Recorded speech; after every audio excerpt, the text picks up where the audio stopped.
Hello everyone, I hope आप सभी को मेरा पिछला video that is part 1 of insurance subject समझ आया होगा।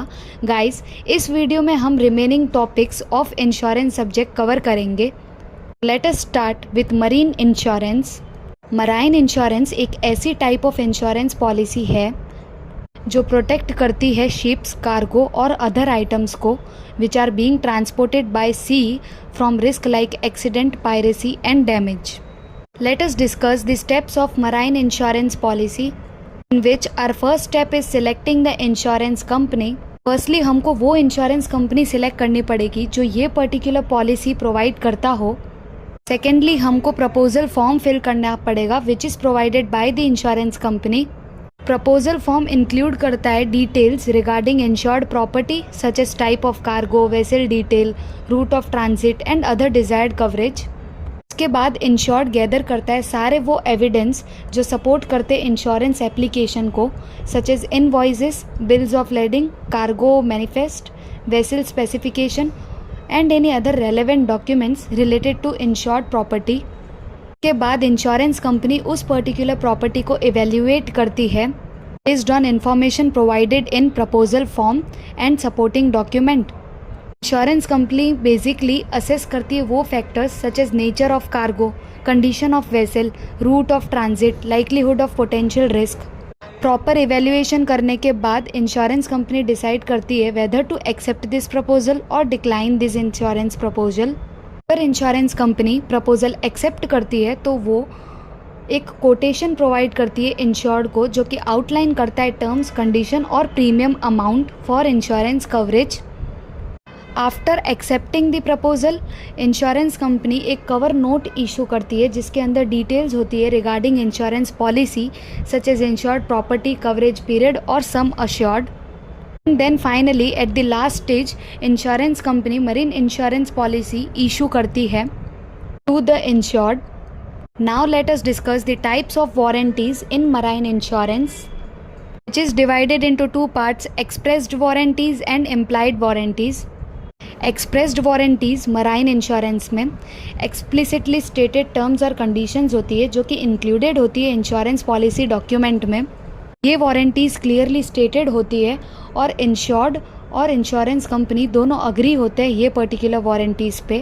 Next is implied warranties. Implied warranties clearly और एक्सप्लिसिटली स्टेटेड तो नहीं होती है बट इट इज़ अंडरस्टूड और इम्प्लाइड बाय द लॉ. ये warranties commonly principles, law principles के बेसिस पे इम्प्लाइड होती है और इंडस्ट्री प्रैक्टिसेस के हिसाब से फॉर्म्ड होती है.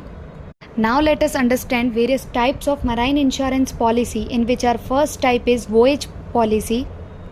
Voyage policy basically coverage provide करती है एक सिंगल जर्नी के लिए from one specific port to another.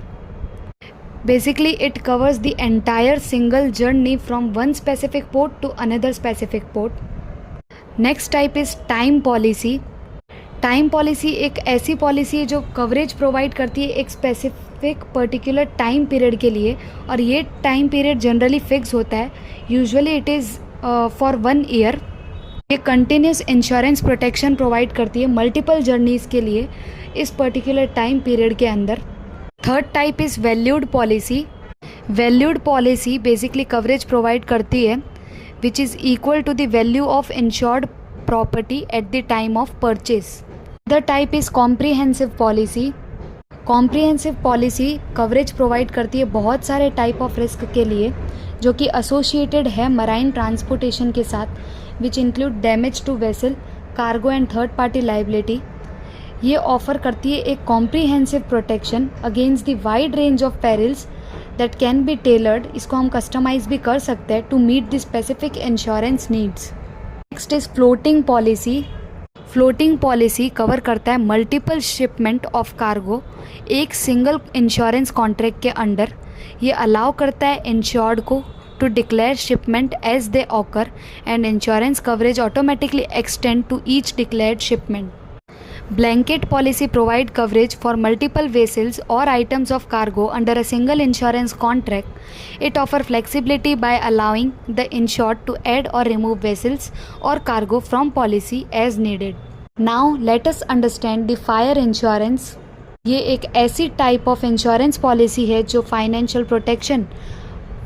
Losses को प्रोटेक्ट करती है against damages which is being caused by fire.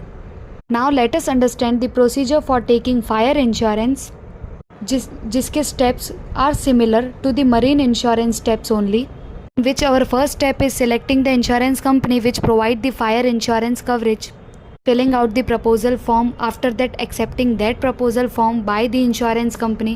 After the acceptance of proposal form, insurance company क्या करती है, सारे evidence निकालती है, evidences मांगती है insured से. After the acceptance of the proposal, insured needs to pay the first premium to keep its policy active. फिर insurance company cover note issue करती है and after issuing the cover note वो finally fire insurance policy issue कर देती है.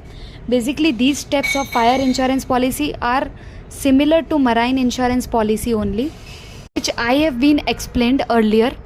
Now let us understand the different types of fire insurance policies, in which our first type is comprehensive fire insurance policy, which provide coverage not only against fire related peril but also against additional risk such as lightning, explosion, strike, malicious damage and natural disaster like flood. Another type is floating fire insurance policy, जो cover करता है multiple property और asset को एक single insurance policy के under में, और जो अलाउ करता है इंश्योर्ड को कि वो एडजस्ट कर सकता है उसका coverage amount as well as उसकी insured property as per needed. Next is consequential fire insurance policy. ये कवरेज प्रोवाइड करता है इनडायरेक्ट लॉसेस और डैमेजेस के लिए जो कि रिजल्ट हुए हैं फायर इंसिडेंट के थ्रू. यहाँ पे इनडायरेक्ट लॉसेस मतलब लॉस ऑफ प्रॉफिट हो गया, बिजनेस इंटरप्शन लॉस हो गया, एडिशनल एक्सपेंसेस इनकर्ड हो गए. Next is valued fire insurance policy, which specify the agreed upon value of insured property at the time of purchasing the insurance policy. And the last type is specific fire insurance policy, जिसके अंदर coverage provide किया जाता है एक particular specific property और asset के against. ये policy purchase की जाती है इंडिविजुअल आइटम, बिल्डिंग और असेट के लिए to cover their losses. Guys, expressed और इम्प्लाइड कंडीशंस और वारंटीज फायर इंश्योरेंस में भी होती है, as we have understand in the marine insurance. Similarly fire insurances में भी expressed conditions as well as the implied conditions are included. अगर हम एक्सप्रेस्ड कंडीशंस की बात करें तो फायर इंश्योरेंस के केस में हो सकता है maintenance of fire safety measures, notifications of material changes. And implied conditions में फायर इंश्योरेंस के केस में हो सकता है utmost good faith, following the principle of utmost good faith as well as mitigation of losses. Now guys, let us understand the concept of privatisation in insurance. ये एक ऐसी process है जिसमें ओनरशिप और कंट्रोल इंश्योरेंस सर्विसेज की government transfer करती है private sector companies को. Process of shift from public to private in terms of insurance services is known as privatization. Now let us discuss the advantages and disadvantages of privatization in insurance. अगर public से private हो जाता है insurance services तो इसका मतलब these will ultimately lead to more ideas generation. ये process help करेगी प्राइवेट कंपनीज़ को कि वो अपने आइडियाज़, अपने इनोवेटिव आइडियाज़ अप्लाई करें and these will ultimately lead to innovation in insurance products. Privatisation also help करेगा कंपटीशन इंक्रीज़ करने में, एज सारी private companies will think innovatively and uniquely और सब अपना USP, unique selling proposition market में रखेगी. These will ultimately lead to increase in competition, as well as these will also lead to increase in economic development. Innovation, increase in competition help करेगा businesses को profit generate करने में, और ये profit will ultimately lead to increase in employment generation also. तो in these way हमारा economical development होगा, employment generation होगा, businesses के profit increase होंगे, survival growth increase होगा, standard of living increase होगा.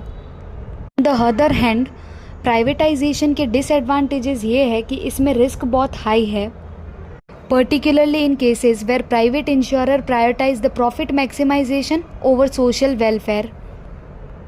सेकेंडली ऐसा भी हो सकता है कि फ्यू लार्ज इंश्योरेंस कंपनी अपना डोमिनेंस इंक्रीज कर दे मार्केट में, which ultimately affect the prices, terms, conditions, consumers and small competitor. बहुत सारे प्राइवेट इंश्योरर्स का ओनली मोटिव प्रॉफिट होता है, which ultimately decrease the social welfare consideration. Guys, मैंने इंश्योरेंस सब्जेक्ट के सारे टॉपिक्स इन 2 सेक्शंस में कवर कर लिए हैं। अगर फिर भी कोई टॉपिक रह गया हो आपके हिसाब से तो आप कमेंट बॉक्स पे कमेंट कर सकते हो guys, I will consider that. Thank you for watching, have a good day.